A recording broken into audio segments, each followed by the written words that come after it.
গোফার ভিতরের ডাইনির গল্প। গ্রামের শেষ প্রান্তে পুরনো এক বটগাছের নিচে ছিল এক পরিত্যক্ত গোফার।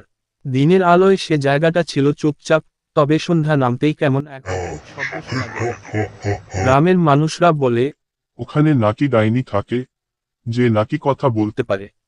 নিতা ছিল এক কিশোরী, কৌতূহলী আর ভয়হীন।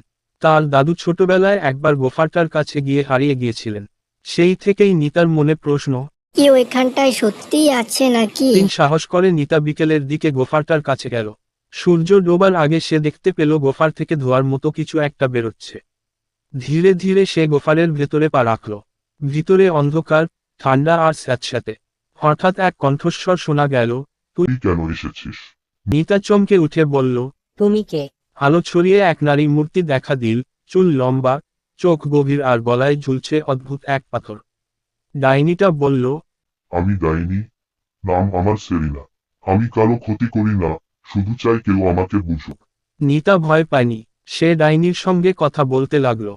জানতে পারল, সেরিনা আসলে এক জাদুকরী ছিল, যাকে গ্রামবাসীরা ভয় পেয়ে এই গোফারে বন্দি করেছিল।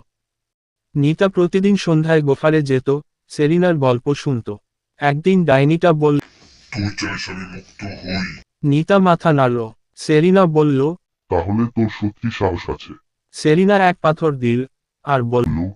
যদি কেউ ভালোবাসা দিয়ে আমাকে মুক্ত করতে পারে, তবে আমি আবার আলোয় ফিরতে পারবো। নিতা সে পাথরটা বটগাছের নিচে পুঁতে দিল ভালোবাসা আর বিশ্বাস নিয়ে। হঠাৎ গোফার থেকে আলো বেরিয়ে এল। ডাইনিটা হাসল, ধীরে ধীরে মিলিয়ে গেল বাতাসে। সেই থেকে আর কোনো অদ্ভুত শব্দ শোনা যায় না, বরং রাতে বটগাছের চারপাশে এক শান্ত আলো জ্বলে, যেন কারো আত্মা মুক্ত হয়েছে। নিতা জানে, গল্পটা সত্যি ছিল। আর কেউ যদি প্রশ্ন করে, সে হাসে, কারণ শুধু সাহসী মনি ডাইনির সত্যিটা জানতে পারে।